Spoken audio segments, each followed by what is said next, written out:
Karena memang Bani Israel, bangsa Israel itu Pak, itu keturunannya Nabi Ibrahim. Saya singkat di Ibrahim saja.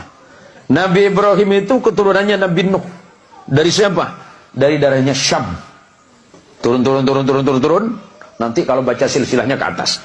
Nabi Ibrahim itu punya 2. Ada sebagian mengatakan 3 istri. Ikhtilaf. Istri yang pertama itu orang Mesir, yang bernama Sarah. Istri yang kedua dari Palestina, hari ini yang sedang bergolak, itu bernama Hajar. Sedangkan istri yang ketiga bernama Qaturah atau Qunturah. Ikhtilaf ulama. Kita sebut yang 2 saja. Dari pernikahannya dengan Hajar melahirkan putra yang bernama Ismail alaihissalam. Ismail tidak pernah melahirkan keturunan yang menjadi nabi kecuali Nabi kita Muhammad sallallahu alaihi wasallam. Saya singkat saja. Dari Sarah lahir anak laki-laki bernama Ishak. Ishak itu adiknya Ismail, beda ibu. Ishak punya anak namanya Yakub.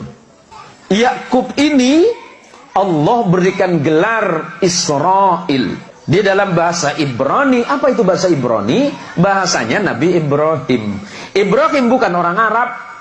Ibrahim itu lahirnya di Ur Kaldani, Babilonia, Mesopotamia. Hari ini disebut negara Irak.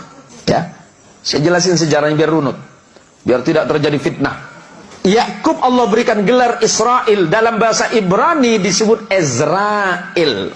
Ezra artinya kekasih, El itu Allah, Yakub itu adalah kekasih Allah. Yakub punya anak 12 orang bersaudara, beda ibu semuanya. Ada 4 istrinya Yakub. Yusuf bersaudara 12 orang yang disebut Bani Israel. Yakub diberikan gelar Israel, anak keturunannya 12 anak yang bernama Yusuf bersaudara disebut Bani Israel atau keturunannya Israel. Salah satu anaknya bernama Lewi, abangnya Yusuf.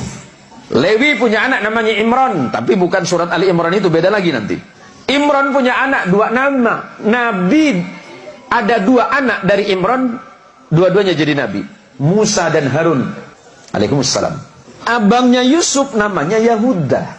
Yahuda itu turun punya anak namanya Daud alaihissalam. Daud punya anak Sulaiman. Terus turun ke beberapa nabi. Punya anak namanya Imran, yang kemudian menjadi nama surah Ali Imran. Imran punya istri namanya Hana. Imran dan Hana punya anak namanya Maria atau Maryam dalam Quran. Maryam punya anak tanpa menikah yang bernama Isa bin Maryam. Nabi Muhammad sallallahu alaihi wasallam keturunan langsung dari Nabi Allah Ismail melalui jalur ibu yang dari Palestina. Nabi Ismail menjadi Arab bukan karena Ibrahim, tapi karena ibunya yang dari Palestina. Biar jelas. Kemudian menikah dengan perempuan Arab dari Bani Jurhum, melahirkan anak yang bernama Haidar. Turun sampai kepada Adnan. Turun. Nanti sampai kepada datuk Nabi yang bernama Abdul Muttalib. Abdul Muttalib punya putra yang bernama Abdullah. Abdullah punya putra yang bernama Muhammad sallallahu alaihi wasallam. Apa yang mau saya jelaskan? Nabi Muhammad sallallahu alaihi wasallam punya hubungan kekerabatan dengan Nabi Allah Isa. Tetapi bukan dari jalur ayah. Kalau jalur ayah berarti Ibrahim. Ya, dari jalur ayah Ibrahim, tapi neneknya beda. Nenek moyangnya beda. Nenek moyangnya Isa itu bernama Sarah, sedangkan nenek moyang baginda kita Muhammad sallallahu alaihi wasallam itu bernama Hajar. Biar jelas, biar tidak ada fitnah di antara orang-orang yang tidak paham tentang sejarah. Nah, tadi istri Nabi Ibrahim yang tidak disebut namanya Qaturah, punya anak yang bernama Madian. Nanti di negara Madian itu datang seorang nabi yang bernama Shu'aib.